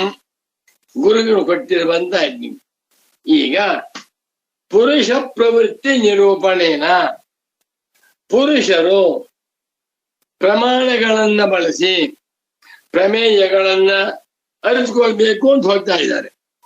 ನಾನು ಕಣ್ಣನ್ನ ಬಳಸಿ ರೂಪಗಳನ್ನ ನೋಡ್ಬೇಕು ಅಂತ ಹೋಗ್ತಾ ಇದ್ದೇನೆ. ಕಿವಿಯನ್ನು ಬಳಸಿ ಶಬ್ದಗಳನ್ನ ತಿಳ್ಕೊಳ್ಬೇಕು ಅಂತ ಹೋಗ್ತಾ ಇದ್ದೇನೆ. ನಾಲಿಗೆಯನ್ನ ಬಳಸಿ ರುಚಿಯನ್ನ ನೋಡ್ಬೇಕು ಅಂತ ಹೋಗ್ತಾ ಇದ್ದೇನೆ. ಮೂಗನ್ನ ಬಳಸಿ ಗಂಧವನ್ನ ನೋಡ್ಬೇಕು ಅಂತ ಹೋಗ್ತಾ ಇದ್ದೆ. ಇನ್ನು ತ್ವಯಿಂದ್ರಿಯವನ್ನು ಬಳಸಿ ಸ್ಪರ್ಶ ಜ್ಞಾನವನ್ನ ಮಾಡ್ಕೊಳ್ಬೇಕು ಅಂತ ಹೋಗ್ತಾ ಇದ್ದೆ. ನಮ್ಗೆಲ್ಲ ಗೊತ್ತೇ ಇಲ್ಲ, ಇದು ಆಟೋಮೆಟಿಕ್ ನಡೀತಾ ಇದೆ. ಇದನ್ನ ಜ್ಞಾನಿಗಳು ಹೇಳ್ತಾ ಇದೆ. ಪುರುಷ ಪ್ರವೃತ್ತಿ, ಪುರುಷರು ಪ್ರಮಾಣಗಳನ್ನ ಬಳಸಿಕೊಂಡು ಪ್ರಮೇಯಗಳಲ್ಲಿ ಪ್ರವೃತ್ತರಾಗ್ತಾ ಇದ್ದಾರಲ್ಲ, ಇದನ್ನ ನಿರೂಪಣೆನ ವಿಚಾರ ಮಾಡುವುದರಿಂದ, ನಿಶ್ಚಯ ಮಾಡುವುದರಿಂದ, ವಿವೇಕದಿಂದ ತಿಳಿದುಕೊಳ್ಳುವುದರಿಂದ ಪ್ರಮಾಣಾದಿ ವ್ಯವಹಾರಸ್ಯ, ಪ್ರಮಾಣವೇ ಮುಂತಾದ ವ್ಯವಹಾರವು ಅವಿದ್ಯಾ ಪುರಸ್ಸರವಾಗಿದೆ ಎನ್ನುವುದನ್ನ ಸಮರ್ಥನೆ ಮಾಡುತ್ತಿದ್ದಾರೆ ಭಗವಾನ್ ಶಂಕರರು. ಮೊದಲು ಹೇಳಿದ್ದು ಪ್ರಮಾಣ ವ್ಯವಹಾರವಾಯಿತು. ಇವಾಗ ಹೇಳ್ತಾ ಇದ್ದಾರೆ ಪ್ರಮಾತೃ ಪ್ರವೃತ್ತಿ. ಪ್ರಮಾಣಗಳು, ಎಲ್ಲ ಪ್ರಮಾಣಗಳು ತಮ್ಮ ತಮ್ಮ ಪ್ರಮೇಯ ವಸ್ತುಗಳನ್ನ ತಿಳಿಸುವಾಗ ಅಧ್ಯಾಸದಿಂದಲೇ ಪ್ರವೃತ್ತವಾಗಿವೆ ಅಂತ ಒಂದ್ ಘಟ್ಟವಾಗಿ. ಇವಾಗ ಹೇಳ್ತಾ ಇದ್ದಾರೆ ಪೂಜ್ಯರಾದ ಸದ್ಗುರುಗಳು. ಅಷ್ಟರಿಂದ ಮಾತ್ರವಲ್ಲ, ಪುರುಷ ಪ್ರವೃತ್ತಿ, ಜನ ಪ್ರವೃತ್ತಿ, ಮಾನವ ಪ್ರವೃತ್ತಿ ಅಥವಾ ಮನುಷ್ಯ ಪ್ರವೃತ್ತಿ. ಮನುಷ್ಯರು ಪ್ರವೃತ್ತರಾಗ್ತಾ ಇದ್ದಾರಲ್ಲ, ಅದನ್ನು ವಿಚಾರ ಮಾಡಿದರೂ ಅಲ್ಲಿಯೂ ಕೂಡ ಗೊತ್ತಾಗುತ್ತೆ ಅಧ್ಯಾಸದಿಂದಲೇ ಪ್ರವೃತ್ತರಾಗುತ್ತಾರೆ ಎನ್ನುವಂತ ಹೆಡ್ಡಿಂಗು ತುಂಬಾ ಚೆನ್ನಾಗಿ. ಪುರುಷರ ಪ್ರವೃತ್ತಿಯನ್ನ ನಿರೂಪಣೆಯನ್ನ ವಿಚಾರ ಮಾಡಿ ನಿರ್ಣಯ ಮಾಡುವುದರಿಂದಲೂ ಪ್ರಮಾಣಾದಿ ವ್ಯವಹಾರಸ್ಯ, ಪ್ರಮಾಣವೇ ಮುಂತಾದ ವ್ಯವಹಾರವು ಅವಿದ್ಯಾ ಪುರಸ್ಸರವಾಗಿದೆ, ಅವಿದ್ಯೆಯನ್ನ ಇಟ್ಕೊಂಡೇ ಹೊರಟಿದೆ ಎನ್ನುವಂತಹದ್ದನ್ನ ಸಮರ್ಥನ ಮಾಡ್ತಾ ಇದ್ದೇವೆ. ಇದು ಶಂಕರ ಭಗವತ್ ಪೂಜ್ಯ ಪಾದಾಚಾರ್ಯರ ಹೃದಯದ ಆಶಯ ಅಂತ ಹೇಳ್ತಾ ಇದ್ದಾರೆ. ನನಗೆ ಎಷ್ಟು ಸಂತೋಷವಾಗುತ್ತೆ ಅಂದ್ರೆ, ಇಂಥ ವ್ಯಾಖ್ಯಾನವನ್ನ ಬರೆದಿರುವಂತ ಪರಮ ಪೂಜ್ಯ ಶ್ರೀ ಶ್ರೀ ಶ್ರೀ ಸಚ್ಚಿದಾನಂದೇಂದ್ರ ಸರಸ್ವತಿ ಸ್ವಾಮೀಜಿಯವರು ಇಡೀ ಮುಮುಕ್ಷು ಕೋಟಿಗೆ ವಂದ್ಯರಲ್ಲವೇ, ಪೂಜ್ಯರಲ್ಲವೇ, ಎಲ್ಲ ಸನ್ಯಾಸಿಗಳು ಕೂಡ ಈ ಮಹಾತ್ಮರಿಗೆ ನಮಸ್ಕಾರ ಮಾಡಬೇಕು. ಬೇರೆ ದೃಷ್ಟಿಯಿಂದ ಅಲ್ಲ, ವೇದಾಂತದ ದೃಷ್ಟಿಯಿಂದ ಎಷ್ಟು ಚೆನ್ನಾಗಿ ಅಧ್ಯಾತ್ಮ ಸಾಧಕರಿಗೆ ಶಾಂಕರ ಭಾಷ್ಯವನ್ನ, ಅಧ್ಯಾಸ ಭಾಷ್ಯವನ್ನ ವಿವರಿಸಿ ವಿವರಿಸಿ ತಿಳಿಸ್ತಾ ಇದ್ದಾರೆ. ಮುಂದುವರಿತೇನೆ. 164ನೇ ಪುಟ. ಏವಂ ತಾವತ್ ಪ್ರಮಾಣ ಪ್ರವೃತ್ತಿ ನಿರೂಪಣೇನ ಸರ್ವಸ್ಯಾಪಿ ವ್ಯವಹಾರಸ್ಯ ಅವಿದ್ಯಾ ಪುರಸ್ಸರತ್ವಂ ಉಪಪಾದಿತಂ. ಬ್ಯೂಟಿಫುಲ್. ಹಿಂದೆ ಇಲ್ಲಿಯವರೆಗೆ ಏನ್ ಹೇಳಿದ್ದೇವೆ, ಮುಂದೆ ಏನ್ ಹೇಳ್ತೇವೆ ಎನ್ನುವ ಏವಂ ತಾವತ್, ಇಲ್ಲಿಯವರೆಗೆ ಇಷ್ಟು ವಿಚಾರ ಮಾಡಿದ್ದಾಯ್ತು. ಏವಂ ತಾವತ್ ಅಂದ್ರೆ ಇಲ್ಲಿಯವರೆಗೆ ಇಷ್ಟನ್ನು ಚಿಂತನೆ ಮಾಡಿದ್ದೇವೆ. ಏನಂತ? ಪ್ರಮಾಣ ಪ್ರವೃತ್ತಿ ನಿರೂಪಣೆನ, ಪ್ರಮಾಣಗಳು ಇಂದ್ರಿಯಗಳಾಗಲಿ ಶಾಸ್ತ್ರ ಪ್ರಮಾಣವಾಗಲಿ ಪ್ರವೃತ್ತವಾಗ್ತಾ ಇವೆ. ಕಣ್ಣು, ಕಿವಿ, ಮೂಗು, ನಾಲ್ಗೆ ಹೋಗ್ತಾ ಇವೆ, ನಮಗೆ ಗೊತ್ತೇ ಇಲ್ಲ, ಎಲ್ಲ ಆಟೋಮೆಟಿಕ್ ಆಗಿ ನಡೀತಾ ಇದೆ. ಒಂದು ಉದಾಹರಣೆ ಗೊತ್ತೇ, ಬೆಳಕಿದೆ, ಕಣ್ಣು ಚೆನ್ನಾಗಿದೆ, ಸುಗಮ ಗ್ರಂಥವಿದೆ, ನಾವು ಓದಿ ವ್ಯಾಖ್ಯಾನ ಮಾಡ್ತಾ ಇದ್ದೇನೆ, ನಂಗೆ ಗೊತ್ತಾಗ್ತಾ ಇಲ್ಲ. ಕಣ್ಣಿಗೆ ದೋಷ ಬಂತು, ಕ್ಯಾಟ್ಯಾಕ್ ಬಂದು, ಅವಾಗ ಅರ್ಥವಾಗುತ್ತೆ ಕಣ್ಣಿನ ಮಹತ್ವ. ದೀಪ ಹೋಯ್ತು, ಕಣ್ಣು ಚೆನ್ನಾಗಿದೆ, ದೀಪ ಇಲ್ಲ, ಅವಾಗ ದೀಪದ ಮಹತ್ವ ಗೊತ್ತಾಗುತ್ತೆ. ಒಂದು ಮಾತನ್ನ ನನ್ನ ಪರಮ ಪೂಜ್ಯ ಪ್ರೀತಿಯ ಸದ್ಗುರು ಪುಂಗವರು ಚೆನ್ನಾಗಿ ಹೇಳ್ತಾ ಇದ್ರು. ದೊಡ್ಡಪ್ಪ ಒಬ್ಬ ಗುರು, ಒಬ್ಬ ಆಚಾರ್ಯ ನೂರಾರು ಶಿಷ್ಯರಿಗೆ ವೇದಾಂತವನ್ನು ತಿಳಿಸ್ತಾ ಇದ್ದಾರೆ. ಆಗ ಗುರುವಿನ ಮಹತ್ವ ಗೊತ್ತಾಗೋದಿಲ್ಲ. ಏನೋ ಹೇಳ್ತಾನೆ, ಏನೋ ಉಪನ್ಯಾಸ ಮಾಡ್ತಾ ಇದ್ದಾರೆ. ಆ ಗುರು ಅಸ್ತಂಗತನಾದ ಮೇಲೆ ಶಿಷ್ಯರಿಗೆ ಗುರುವಿನ ಮಹತ್ವ ತಿಳಿಯುತ್ತೆ ಅಂತ ಹೇಳ್ತಾ ಇದ್ದಾರೆ. ಒಂದು ಊರಿನಲ್ಲಿ ಕರೆಂಟ್ ಇಲ್ಲ, ಎಣ್ಣೆ ದೀಪನೂ ಇಲ್ಲ, ಎಲೆಕ್ಟ್ರಿಕ್ ದೀಪನೂ ಇಲ್ಲ. ಬೆಳಿಗ್ಗೆಯಿಂದ ರಾತ್ರಿವರೆಗೂ ಕೆಲಸ ಮಾಡ್ಕೊಂಡು ಹೋಗ್ತಾ ಇದ್ದಾರೆ. ಬೆಳಿಗ್ಗೆ 6 ಗಂಟೆ ಆಗಿಬಿಟ್ರೆ ಸಾಯಂಕಾಲ 6 ಗಂಟೆ 12 ಗಂಟೆ ಎಲ್ಲಾ ಕೆಲಸವನ್ನು ಮಾಡ್ತಾ ಇದ್ದಾನೆ. ಕೆಲವರು ಪುಸ್ತಕ ಬರೀತಾ ಇದ್ದಾರೆ, ಕೆಲವರು ಜಮೀನು ಉಳಿತಾ ಇದ್ದಾರೆ, ಕೆಲವರು ಪುಸ್ತಕ ಓದ್ತಾ ಇದ್ದಾರೆ, ಪ್ರವಚನ ಮಾಡ್ತಾ ಇದ್ದಾರೆ. ಸೂರ್ಯ ಮುಳುಗ್ಬಿಟ್ಟ. ಸೂರ್ಯ ಮುಳುಗ್ತ ಅಂದ್ರೆ ಕತ್ತಲೆ, ಪುಸ್ತಕ ಬರೆಯೋಕ್ಕಾಗೋದಿಲ್ಲ, ಪುಸ್ತಕ ಓದೋಕ್ಕಾಗೋದಿಲ್ಲ, ಅಡಿಗೆ ಮಾಡೋಕ್ಕಾಗೋದಿಲ್ಲ, ಊಟ ಮಾಡೋಕ್ಕೂ ಆಗಲ್ಲ. ಯಾಕೆ? ಕತ್ತಲೆ. ಸೂರ್ಯ ಮುಳುಗಿದ ಮೇಲೆ ನಮಗೆ ಸೂರ್ಯನ ಮಹತ್ವ ಅರ್ಥ ಆಗುತ್ತೆ. ಒಂದು 15 ದಿವಸ ಸೂರ್ಯ ಉದಯವಾಗ್ಲಿಲ್ಲ, ಕಾಣಿಸ್ತಾ ಇಲ್ಲ ಅಂತ ಇಟ್ಕೊಳ್ಳಿ. ಎಷ್ಟು ಕಷ್ಟವಾಗುತ್ತೆ, ಎಷ್ಟು ಖರ್ಚಾಗುತ್ತೆ, ಎಷ್ಟು ಶ್ರಮವಾಗುತ್ತೆ. ಆದ್ರೆ ಸೂರ್ಯ ದುಡ್ಡೇ ತಗೋತಾ ಇಲ್ಲ, ಫ್ರೀಯ ಬೆಳಕೊಡ್ತಾ ಇದ್ದಾರೆ ಅಲ್ವೇ? ಯಾರಿಂದನೂ ಏನನ್ನು ನಿರೀಕ್ಷಣೆ ಮಾಡದೆ, ಪ್ರತಿಫಲಾಪೇಕ್ಷೆ ಇಲ್ಲದೆ, ಜಾತಿ ವರ್ಣಾಶ್ರಮಾದಿ ಭೇದವಿಲ್ಲದೆ ಯಾರು ಬೇಕಾದ್ರೂ ಕೂಡ ನನ್ನ ಬೆಳಕಿನಲ್ಲಿ ಏನ್ ಬೇಕಾದ್ರೂ ಕೆಲಸ ಮಾಡ್ಕೊಳ್ಳಿ. ಸನ್ಯಾಸಿಗಳಾದರೆ ಮುಂಚೆ ಎದ್ದು ಭಗವಂತನ ಧ್ಯಾನ ಮಾಡ್ತಾರೆ. ಸನ್ಯಾಸಿ ವೇದಾಂತಿಗಳಾದ್ರೆ ಬೆಳಿಗ್ಗೆ ಸ್ನಾನ ಸಂಧ್ಯಾ ಅನುಷ್ಠಾನ ಮಾಡಿಕೊಂಡು ವೇದಾಂತ ಗ್ರಂಥ ಓದ್ತಾರೆ. ಇನ್ನು ಬೇರೆ ಲೌಕಿಕ ಜನಗಳಾದ್ರೆ ಅಂಗಡಿ ಹೋಗ್ತಾರೆ, ವ್ಯಾಪಾರ ಮಾಡ್ತಾರೆ. ಅಡಿಗೆ ಭಟ್ರು ಅಡಿಗೆ ಮಾಡ್ತಾರೆ, ಸಂಗೀತಗಾರರು ಸಂಗೀತ ಹೇಳ್ತಾರೆ. ಎಲ್ಲ ಸೂಗಿ ಬೆಳಕಿನಲ್ಲಿ, ಹೌದಾ? ಅದು ಫ್ರೀ. ಫ್ರೀ ಅಂದ್ರೆ ಬೆಲೆ ಬರೋದಿಲ್ಲ. ಸೂರ್ಯನೇನಾದರೂ ಒಬ್ಬ ಮನುಷ್ಯನಿಗೆ 1 ಗಂಟೆಗೆ 1 ರೂಪಾಯಿ ಬಿಲ್ ಮಾಡಿಬಿಟ್ಟೆ, 1 ದಿವಸಕ್ಕೆ ಅವನಿಗೆ 1,000 ಕೋಟಿ ಮಾನವರು ಇಂಟು 24 ನೋಡ್ಕೊಳ್ಳಿ, 24,000 ಕೋಟಿ 1 ದಿವಸಕ್ಕೆ ಅವನಿಗೆ ಆದಾಯ ಇದೆ. ಸೂರ್ಯ ಹೇಳ್ತಾರೆ, ನನ್ಗೇನು ಬೇಡ್ರಪ್ಪ, ಭಗವಂತ ನನಗೆ ಅಧಿಕಾರ ಕೊಟ್ಟಿದ್ದಾರೆ. ಸೂರ್ಯನಾರಾಯಣನೇ ಪ್ರಪಂಚವನ್ನ ಬೆಳಗು ಅಂತ ಹೇಳ್ತಾ ಇದ್ದ ಮಾಡ್ತಾ ಇದೆ. ಹಾಗೆಯೇ ಇಂದ್ರಿಯ ವ್ಯಾಪಾರಗಳು ನಡೀತಾ ಇವೆ. ಅದನ್ನು ಪರೀಕ್ಷೆ ಮಾಡಿದಾಗ ಬಂಡವಾಳ ಅರ್ಥವಾಗುತ್ತೆ. ಏವಂ ತಾವತ್, ಇಲ್ಲಿಯವರೆಗೆ ಪ್ರಮಾಣ ಪ್ರವೃತ್ತಿ ನಿರೂಪಣೆಯ ಪ್ರಮಾಣಗಳ ಪ್ರವೃತ್ತಿಯನ್ನ ವಿಚಾರ ಮಾಡಿದ್ದರಿಂದ ಸರ್ವಸ್ಯಾಪಿ ವ್ಯವಹಾರಸ್ಯ, ಎಲ್ಲಾ ವ್ಯವಹಾರವೂ ಕೂಡ ಅವಿದ್ಯಾ ಪುರಸ್ತರವಾಗಿದೆ, ಅವಿದ್ಯೆಯನ್ನ ಇಟ್ಕೊಂಡೇ ಹೊರಟಿದೆ ಎನ್ನುವುದನ್ನ ಉಪಪಾದಿತಂ, ನಾವುಗಳು ತರ್ಕದಿಂದ, ಯುಕ್ತಿಯಿಂದ, ಶೌತ ಪ್ರಾಮಾಣ್ಯದಿಂದ, ಅನುಭವದಿಂದ ಉಪಪಾದನೆ ಮಾಡಿದ್ದೇವೆ. ಉಪಪಾದಿತಂ ಅಂದ್ರೆ it has been logically proved, it has been proven. ಅಥ ಇದಾನೀಂ, ಇನ್ನು ಈಗ ಪುರುಷ ಪ್ರವೃತ್ತಿ ನಿರೂಪಣೆನಾಪಿ, ಪುರುಷರ ಪ್ರವೃತ್ತಿಯನ್ನ ನಿರೂಪಣೆ ಮಾಡುವುದರಿಂದಲೂ, ಏನ್ ಆಶ್ಚರ್ಯ ಸ್ವಾಮಿ, ಈ ಪ್ರಪಂಚದಲ್ಲಿ 1,000 ಕೋಟಿ ಮಾನವರಿದ್ದಾರೆ.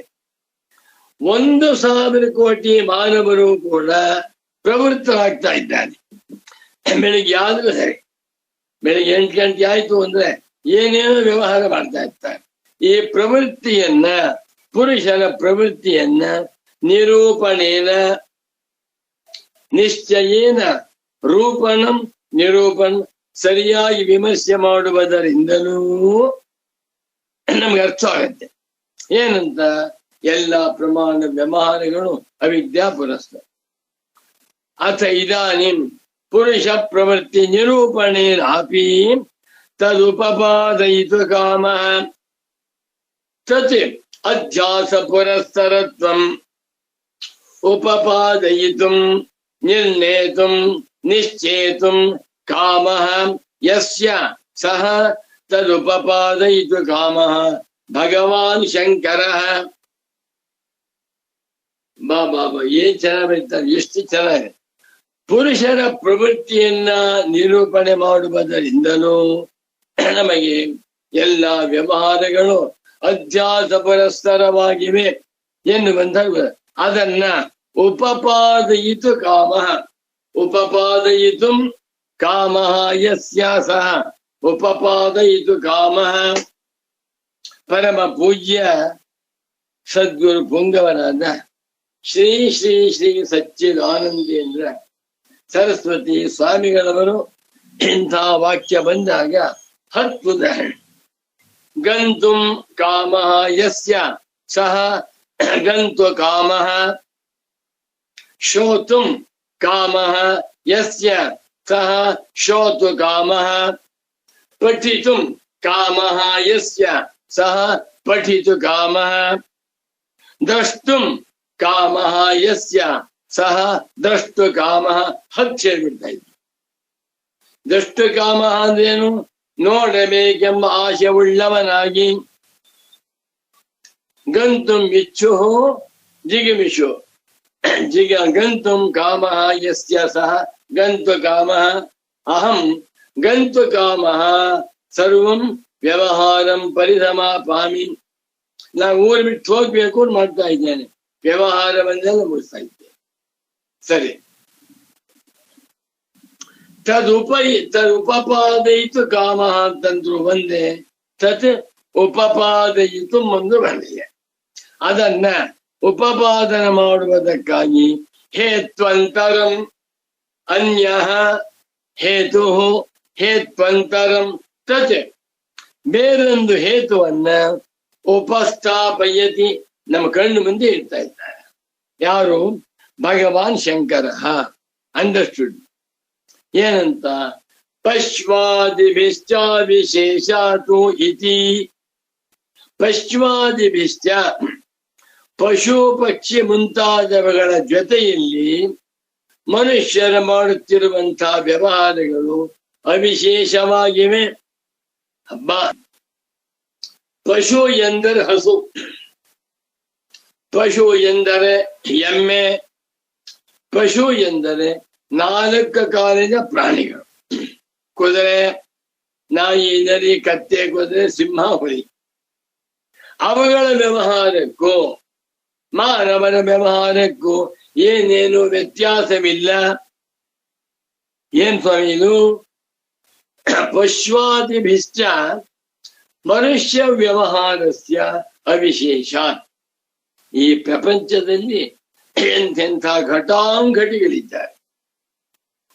ಒಂದು 10% ಇಟ್ಕೊಳ್ಳಿ, ಬೇಡ 1% ಮಹಾಮೇಧಾವಿಗಳು. ಈ ಬೆಂಗಳೂರಿನಲ್ಲಿ 1.5 ಕೋಟಿ ಜನ ಇದ್ದಾರೆ. 1.5 ಕೋಟಿ ಜನರಲ್ಲಿ 1% ಅಂತ ಇಟ್ಕೊಂಡ್ರು ಕೂಡ ಸುಮಾರು 1 ಲಕ್ಷ ಜನ ಇದ್ದಾರೆ ಮಹಾಮೇಧಾವಿಗಳು, ತುಂಬಾ ಬುದ್ಧಿವಂತರು. ನೊಬೆಲ್ ಲಾರಿಯೇಟ್ಸ್ ಇದ್ದಾರೆ, ಪದ್ಮಭೂಷಣ ಪ್ರಶಸ್ತಿ ಪಡೆದವರಿದ್ದಾರೆ, ಭಾರತ ರತ್ನ ಪ್ರಶಸ್ತಿ ಪಡೆದವರಿದ್ದಾರೆ, ಸಾವಿರಾರು ಗ್ರಂಥಗಳನ್ನ ಬರೆದಿರುವಂತಹ ಪಂಡಿತೋತ್ತಮರಿದ್ದಾರೆ. ಎಲ್ಲಾ ಮಾನವರನ್ನು ಒಟ್ಟು ಸೇರಿಸಿ ಶಂಕರಾಚಾರ್ಯ ಹೇಳ್ತಾ ಇದ್ದಾರೆ, ಪಶ್ವಾದಿಭಿಶ್ಚ ವಿಶೇಷಾತ್. ವ್ಯಾವಹಾರಿಕ ದೃಷ್ಟಿಯಿಂದ ತುಂಬಾ ದೊಡ್ಡವರು, ಸಂತೋಷ. ವೇದಾಂತದ ದೃಷ್ಟಿಯಿಂದ ಅವರೂ ಕೂಡ ಪಶು ಸಮಾನರೇ. ಇದು ಭಯಂಕರವಾದ ಸತ್ಯ. ಯಾವ ಅರ್ಥದಲ್ಲಿ ಹೇಳ್ತಾ ಇದ್ದಾರೆ? ಪಶ್ವಾದಿಭಿಶ್ಚ ಪಶು ಆದಿಃ ಯೇಷಾಂ ತೇ ಪಶ್ವಾದಯಃ ತೈಃ ಪಶ್ವಾದಿಭಿಃ ಪಶು ಪಕ್ಷಿ ಕ್ರಿಮಿ ಕೀಟ ಇವುಗಳ ವ್ಯವಹಾರದಂತೆಯೇ ಬುದ್ಧಿವಂತರ ಪ್ರಾಜ್ಞರ ಮೇಧಾವಿಗಳ ವ್ಯವಹಾರವು ಸಮಾನವಾಗಿ ಅವಿಶೇಷ ಎಂದರು ಬಂದೆ, ಸಮಾನ ಎಂದರು ಬಂದೆ. ಓದ್ಬಿಟ್ಟೆ ಎದೆ ಝಲ್ಲಗುತ್ತೆ. ಅದನ್ನು ವಿವರಿಸ್ತಾ ಇದ್ದಾರೆ. ಸರ್ವಸ್ಯಾಪಿ ಪ್ರಮಾಣ ಪ್ರಮೇಯ ವ್ಯವಹಾರಸ್ಯ ಅವಿದ್ಯಾ ಪರಸ್ತರತ್ವಂ ಅಭ್ಯುಪಗಂತವ್ಯಂ. ನ್ಯಾಯ ಬರ್ಬಿಟ್ಟು ಗುರು ಇದನ್ನ ಮೊಟ್ಟ ಮೊದಲಿಗೆ ಶಂಕರಾಚಾರ್ಯ ಹೇಳಿ ಒಪ್ಕೋಬೇಕು. ಇದನ್ನ ಏನಂತ? ಸರ್ವಸ್ಯಾಪಿ ಪ್ರಮಾಣ ಪ್ರಮೇಯ ವ್ಯವಹಾರಸ್ಯ. ಈ ಪ್ರಪಂಚದಲ್ಲಿರುವ ಎಲ್ಲ ಪ್ರಮಾಣ ಪ್ರಮೇಯ ವ್ಯವಹಾರಗಳು 14 ಲೋಕಗಳಲ್ಲಿರುವ ಪ್ರಮಾಣ ಪ್ರಮೇಯ ವ್ಯವಹಾರವೆಲ್ಲವೂ ಕೂಡ ಅವಿದ್ಯಾ ಪುರಸ್ಸರವಾಗಿವೆ. ಅಮೆರಿಕಾದಲ್ಲಿ ಒಬ್ಬ ಕೆಲಸ ಮಾಡ್ತಾ ಇದ್ದಾನೆ. 1 ತಿಂಗಳಿಗೆ ಅವನಿಗೆ 10 ಕೋಟಿ ಸಂಬಳ. 1 ತಿಂಗಳಿಗೆ, 1 ವರ್ಷಕ್ಕೆ 120 ಕೋಟಿ ಸಂಪಾದನೆ ಮಾಡ್ತಾ ಇದ್ದ. ಅವನ ವ್ಯವಹಾರವು ಅವಿದ್ಯಾ ಪುರಸ್ಸರತ್ವ. ಮತ್ತೊಬ್ಬನು ಇಡೀ ಪ್ರಪಂಚವನ್ನೇ ಆಳ್ತಾ ಇದ್ದಾನೆ, ಮಹಾರಾಜ, ಸಾರ್ವಭೌಮ. ಅವನ ವ್ಯವಹಾರವು ಅವಿದ್ಯಾ ಪುರಸ್ಸರ. ಮತ್ತೊಬ್ಬನು ಪ್ರವಚನ ಮಾಡ್ತಾ ಇದ್ದಾನೆ, 10 ಲಕ್ಷ ಜನ ಕೇಳ್ತಾ ಇದ್ದಾನೆ, ಅವನ ವ್ಯವಹಾರವು ಅಧ್ಯಾಸ ಪುರಸ್ಸರ. ಮತ್ತೊಬ್ಬನು ದೊಡ್ಡ ಶ್ರೀಮಂತ, ಒಂದು ದಿವಸಕ್ಕೆ ಅವನಿಗೆ 10 ಕೋಟಿ ಇನ್ಕಮ್ ಇದೆ, ಒಂದು ದಿವಸಕ್ಕೆ ಸಂತೋಷ. ಅವನೇನು ವ್ಯವಹಾರ ಮಾಡ್ತಾ ಇದ್ದಾನೋ ಅದು ಕೂಡ ಅಧ್ಯಾಸ ಪುರಸ್ಸರ ಅನ್ನುವುದನ್ನ ಭಗವತ್ಪಾದ ಶಂಕರಾಚಾರ್ಯರು ಹೇಳ್ತಾ ಇದ್ದಾರೆ. ಸರ್ವಸ್ಯಾಪಿ ಪ್ರಮಾಣ ಪ್ರಮೇಯ ವ್ಯವಹಾರಸ್ಯ. ಪ್ರಮಾತ್ರವಾದವನು ಪ್ರಮಾಣಗಳನ್ನು ಬಳಸಿ ಏನೇ ಪ್ರಮೇಯ ವ್ಯವಹಾರ ಮಾಡ್ತಾ ಇದ್ದಾನೋ ಇದೆಲ್ಲವೂ ಕೂಡ ಸರ್ವಸ್ಯ ಏನಾಗಿದೆ? ಅವಿದ್ಯಾ ಪುರಸ್ಸರತ್ವಂ, ಅಧ್ಯಾಸ ಪುರಸ್ಸರತ್ವಂ, ಅಧ್ಯಾಸ ಕಾರ್ಯತ್ವಂ. ಅಧ್ಯಾಸದ ಕಾರ್ಯವಾಗಿದೆ. ಅಧ್ಯಾಸವಿರುವುದರಿಂದಲೇ ಎಲ್ಲಾ ವ್ಯವಹಾರಗಳು ನಡೀತವೆ. ಹೇಗಿದು ನನಗೆ ಅರ್ಥವಾಗಿದೆ. ಸಾಮಾನ್ಯ ಅರ್ಥ ಒಂದು ಒಳ್ಳೆ ಉದಾಹರಣೆ ಕೊಡ್ತೀನಿ. ಎಲ್ಲಾ ವ್ಯವಹಾರಗಳು ಹಣಕ್ಕಾಗಿ. ಇವತ್ತು ಎಲ್ಲೆಲ್ಲಿ ಏನೇನು ವ್ಯವಹಾರವಾಗ್ತಾ ಇದೆಯೋ, ತರಕಾರಿ ವ್ಯಾಪಾರ ಮಾಡ್ತಾ ಇದ್ದಾನೆ ಹಣಕ್ಕಾಗಿ. ಇನ್ನೊಬ್ಬ ವೇದಾಂತ ಗ್ರಂಥಗಳನ್ನೇ ಮಾರಾಟ ಮಾಡ್ತಾ ಇದ್ದಾನೆ. ಕಾದಂಬರಿ ಗ್ರಂಥ ಮಾರಾಟ ಇಲ್ಲ, ಬರೀ ವೇದಾಂತ ಗ್ರಂಥಗಳ ಮಾರಾಟದ ಕೇಂದ್ರ. ಅದರಲ್ಲೂ ಅದ್ವೈತ ವೇದಾಂತ ಗ್ರಂಥಗಳನ್ನೇ ಮಾರಾಟ ಮಾಡಿ. ಯಾವುದಕ್ಕೆ? ಹಣಕ್ಕಾಗಿ. ಮತ್ತೊಬ್ಬ ವೇದಾಂತ ಪ್ರವಚನ ಮಾಡ್ತಾ ಇದ್ದಾನೆ. ಯಾವುದಕ್ಕೆ?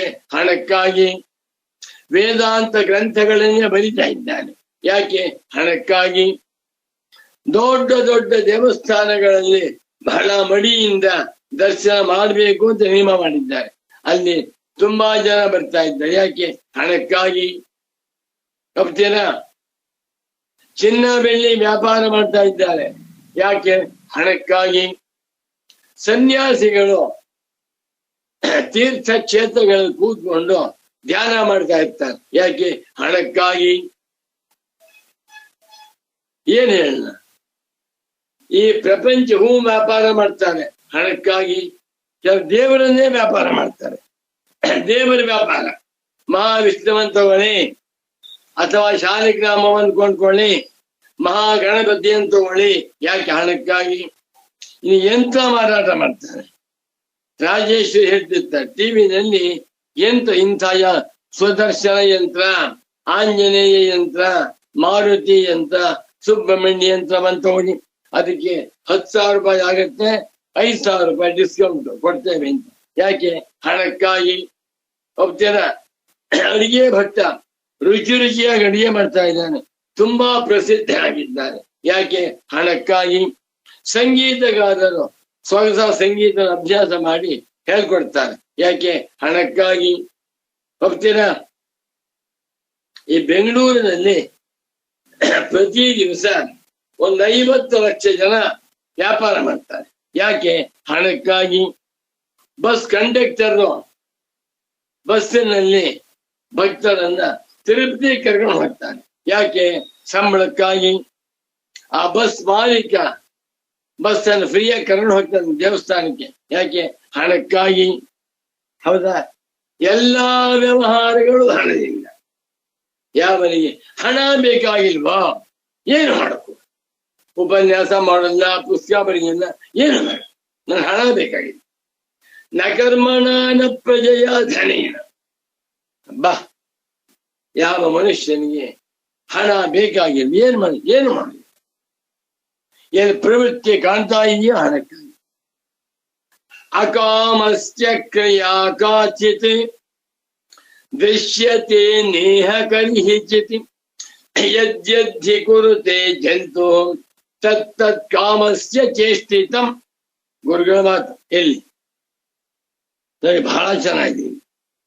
ಸರ್ವಸ್ಯಾಪಿ ಪ್ರಮಾಣ ಪ್ರಮೇಯ ವ್ಯವಹಾರಸ್ಯ.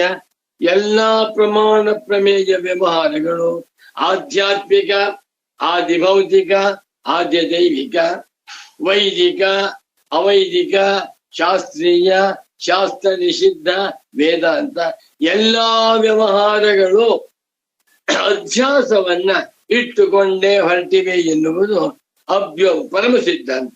ಅದನ್ನು ಒಪ್ಪಬೇಕು. ಇವಾಗ ಹೇಗೆ ಸ್ವಾಮಿ ಒಳ್ಳೆ ಜ್ಯೋತಿಷ್ಯರಿದ್ದಾರೆ, ಜಗತ್ ಪ್ರಸಿದ್ಧರು, ಅವ್ರು ಹೇಳಿದ್ದೆಲ್ಲ ನೋಡೋದು ಸ್ವಾಮಿ. ಒಂದು ಹಾಗಾದ್ರೆ ಅವರ ಇಂಟರ್ವ್ಯೂ ಕೊಡ್ಸಪ್ಪ ಅಂದ್ರೆ ಸ್ವಾಮಿ ನೆಕ್ಸ್ಟ್ ಇಯರ್ ಕೊಡ್ತಾರೆ. ಅವ್ರ ದರ್ಶನ ಮಾಡ್ಬೇಕಾದ್ರೆ 10 ಲಕ್ಷ ರೂಪಾಯಿ ಕೊಡ್ಬೇಕಂತೆ. 10 ಲಕ್ಷ ರೂಪಾಯಿ ಕೊಟ್ರೆ 10 ಕೋಟಿ ಬರ್ತೀನಿ. ಆ ಜ್ಯೋತಿಷ್ಯ ಮನೆ ಹೇಗಿದೆ ಅಂದ್ರೆ ದೊಡ್ಡ ಅರಮನೆ, ಸ್ವಂತ ಮನೆ ಕಟ್ಕೊಂಡಿದ್ದಾರೆ. ಆ ಅರಮನೆಗೆ ಇವತ್ತು ಹರಾಜು ಹಾಕಿದ್ರೆ 10 ಲಕ್ಷ ಕೋಟಿ ಹೋಗುತ್ತಂತೆ ಅಂದ್ರೆ ದುಡ್ಡು ಹೇಗೆ ಬಂತವ್ರಿಗೆ? ಜ್ಯೋತಿಷ್ಯ ಪಾಠದಿಂದ.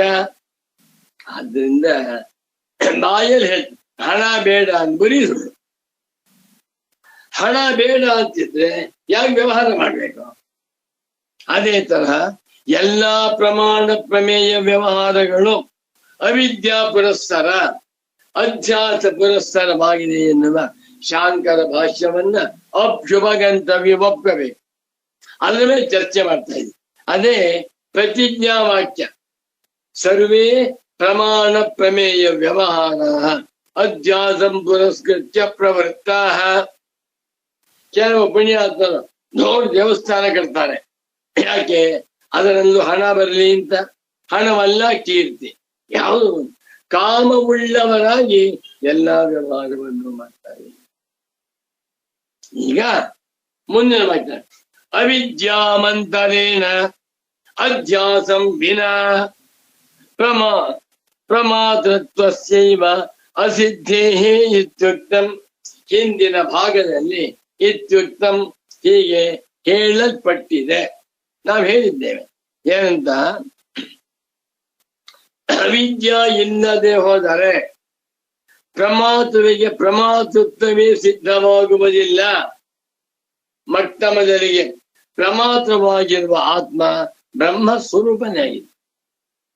ಪರಬ್ರಹ್ಮಕ್ಕಿಂತ ಭಿನ್ನನಾಗಿ ಪ್ರಮಾತವಾದ ಆತ್ಮನೇ ಇಲ್ಲ.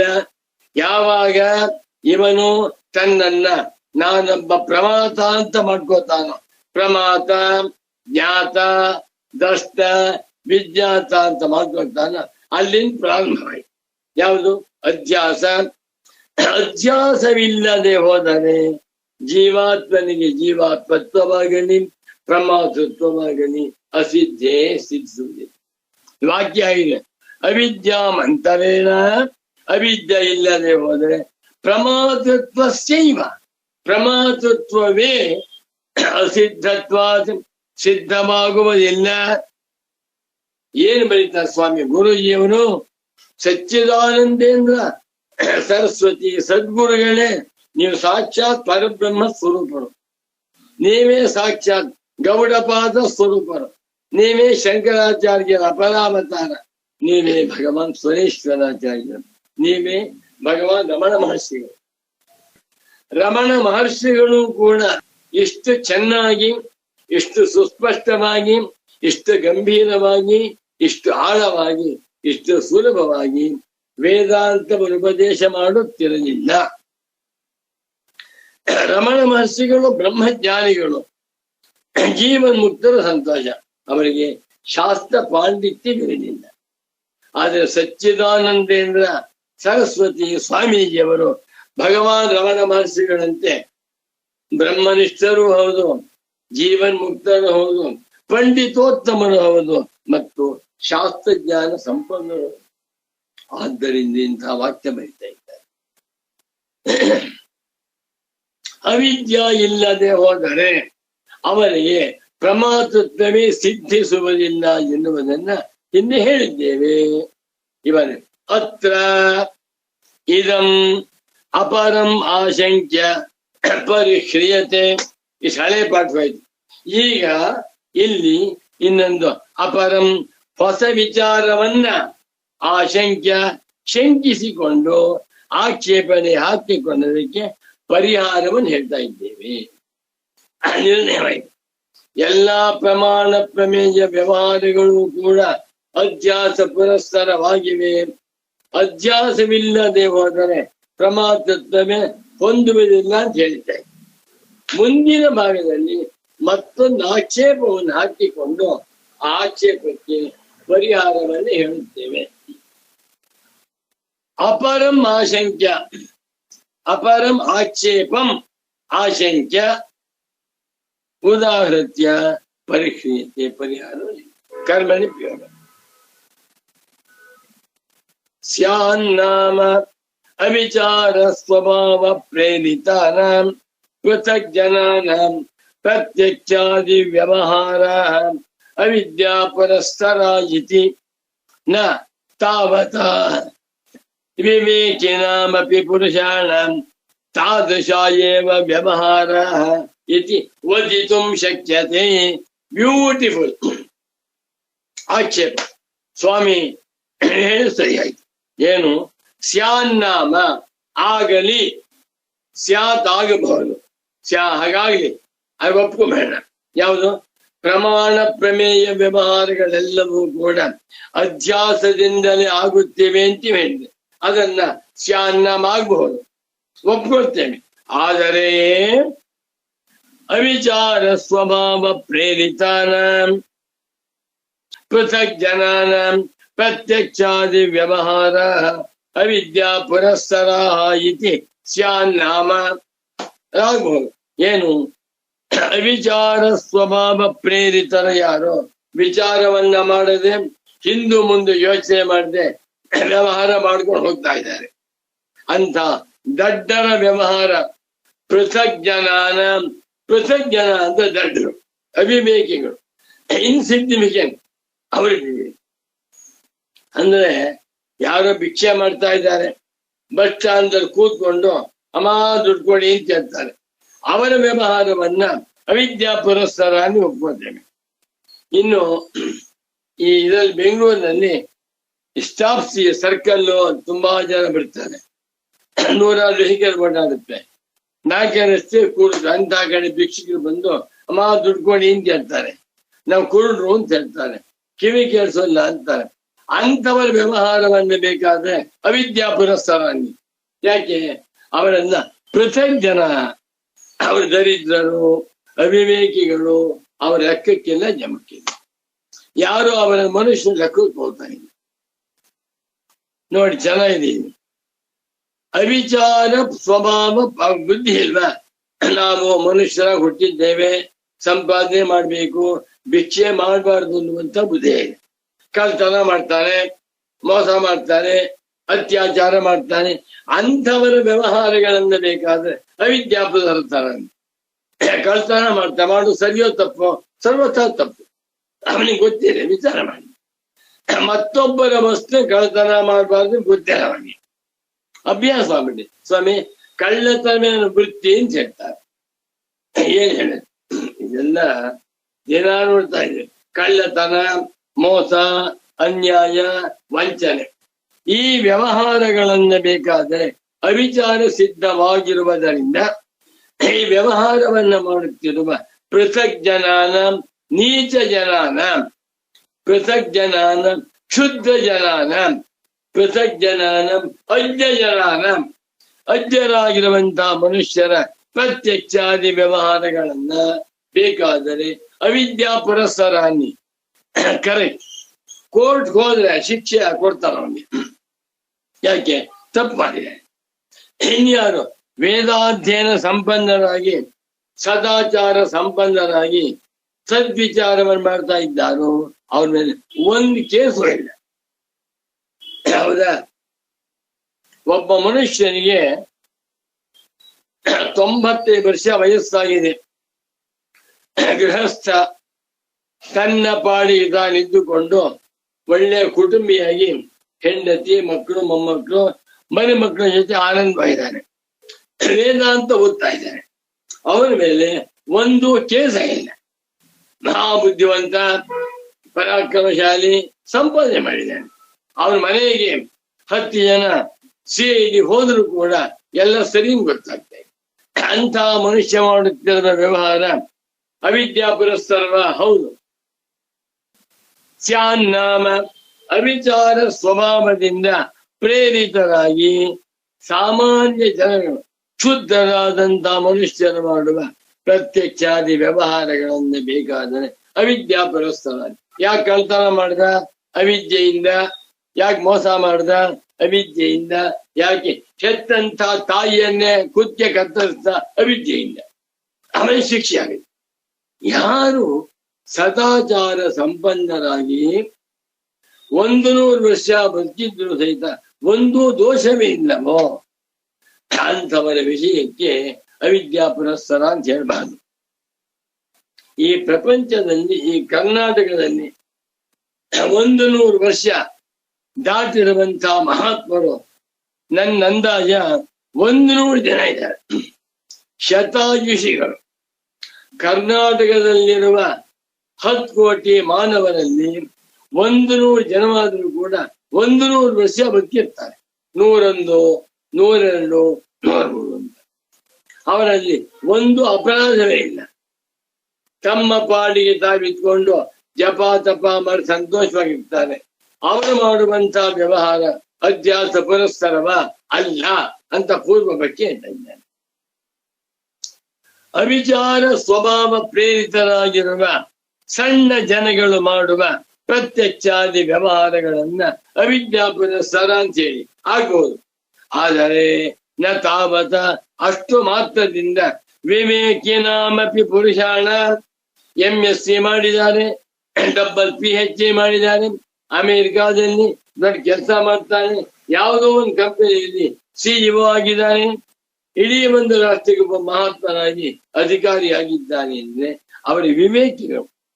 ವಿವೇಕಿಗಳಾಗಿರುವ ಪುರುಷರ ವ್ಯವಹಾರಗಳನ್ನು ನೀವು ತಾದೃಶ ಏವ ಅವಿದ್ಯಾ ಪುರಸ್ಕಾರ ಏವ ಎನ್ನುವಂತಹದ್ದು ಇತಿ ಓದಿತು ನಿಷೇಧವಾದ ತಪ್ಪಾಗುತ್ತೆ. ಈಗ ಸಚ್ಚಿದಾನಂದೇಂದ್ರ ಸರಸ್ವತಿ ಸ್ವಾಮಿಗಳು 96 ವರ್ಷ ಬರೆದಿದ್ರು, 300 ಗ್ರಂಥ ಬರೆದಿದ್ದಾರೆ, ವೇದಾಂತ ಪ್ರಚಾರ ಮಾಡಿದ್ರು. ಆ ವ್ಯವಹಾರವನ್ನು ನೀವು ಅವಿದ್ಯಾ ಪುರಸ್ಕಾರ ಅಂತೀರಾ? ಶಂಕರ ಭಗವತ್ ಪೂಜ್ಯ ಪಾದಾಚಾರ್ಯರು ವೇದಾಂತ ಪ್ರಸ್ತಾರ ತ್ರಿಜಿ ಗ್ರಂಥಗಳಿಗೆ ಸುಂದರವಾದಂತಹ ಭಾಷೆ ಬರೆದಿದ್ದಾರೆ. ಅವರನ್ನು ಅವಿವೇಕಿಗಳು ಅಂತೀರಾ? ಭಗವಾನ್ ಬಾದರಾಯಣಾಚಾರ್ಯರು ವೇದಾಂತ ಮೀಮಾಂಸಾ ಸೂತ್ರ ಬರೆದಿದ್ದಾರೆ. ಅವರನ್ನು ಅವಿವೇಕಿಗಳು ಅಂತೀರಾ? ಭಗವಾನ್ ರಮಣ ಮಹರ್ಷಿಗಳು ಬ್ರಹ್ಮಜ್ಞಾನಿಗಳಾಗಿ ವಿಶ್ವವಿಖ್ಯಾತರಾಗಿ ಜೀವನ್ಮುಕ್ತರಾಗಿದ್ದಾರೆ. ಅವರ ವ್ಯವಹಾರವನ್ನು ನೀವು ಅವಿದ್ಯಾ ಪುರಸ್ಸರ ಅಂತ ಹೇಳ್ತೀರಾ? ನೋ, ಸರಿಯಾಗುವುದಿಲ್ವಲ್ಲ ಅಂತ ಪ್ರಶ್ನೆ. ಅವು ಉತ್ತರ ಕೊಡ್ತಾನೆ ನೋಡಿ, ಅದ್ಭುತವಾಗಿದೆ. ಇದನ್ನು ನೋಡ್ತಾ ಇದ್ರೆ ಪ್ರತಿ ದಿವಸ ಸುಗಮ ವ್ಯಾಖ್ಯಾನವನ್ನೇ ಪ್ರವಚನ ಮಾಡೋಣ ಅನ್ನುವಷ್ಟು ಅತ್ಯಂತ ರಸಭರಿತವಾಗಿದೆ. ಇಲ್ಲಿ ನಿಲ್ಲಿಸ್ತೇನೆ, ನಾಳೆ ಮುಂದುವರಿಸ್ತೇನೆ. ನಾವು ಕೇಳ್ಬೇಕು, ಬರೀ ಕಥೆ ಪುರಾಣ ಕೇಳ್ಕೊಂಡು ಜೀವನವನ್ನ ವ್ಯರ್ಥವಾಗಿ ಮಾಡಿಕೊಳ್ಳುವುದು ಬೇಡ. ವೇದಾಂತ ಸಂದೇಶಗಳನ್ನು ಶ್ರವಣ ಮಾಡ್ತಾ ಆತ್ಮಜ್ಞಾನಿಗಳ ಧನ್ಯರಾಗೋಣ. ಓಂ ಶಾಂತಿ ಶಾಂತಿ ಶಾಂತಿ.